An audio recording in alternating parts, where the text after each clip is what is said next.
Hello everyone. Today let's dive into a revolutionary field that's reshaping the future of medicine artificial organs. This isn't just about technology, it's about new hopes, new solutions and new lives. First up, the heart. Imagine a device that can completely replace a failing heart.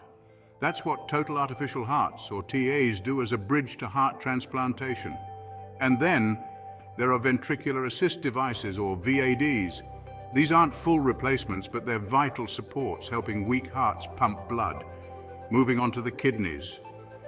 While dialysis machines have been around to filter blood, the future lies in bioartificial kidneys.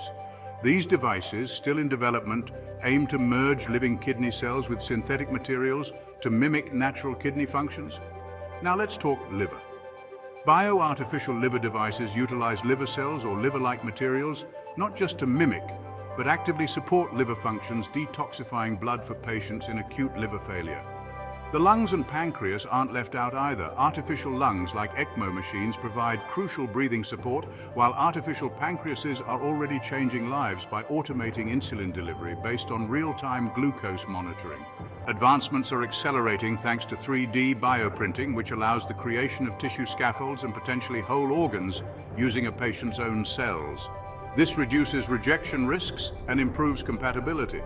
Stem cell research and nanotechnology are pushing the boundaries further, enhancing functionality and integration of these artificial organs. And let's not overlook regenerative medicine, focusing on repairing and regenerating tissues through growth factors, gene therapy, and more. However, challenges remain. Biocompatibility, durability, and seamless integration with the body's systems are significant hurdles. Plus, we must navigate the ethical and accessibility issues to ensure these advancements benefit everyone, everywhere. The future of artificial organ technology is not just promising, it's a beacon of hope. It offers the potential for fully functional, lab-grown organs that could one day end the shortage of donor organs. Thanks for joining me today. Together, let's keep a close eye on this fascinating journey as the blend of technology and biology continues to redefine what's possible in medicine.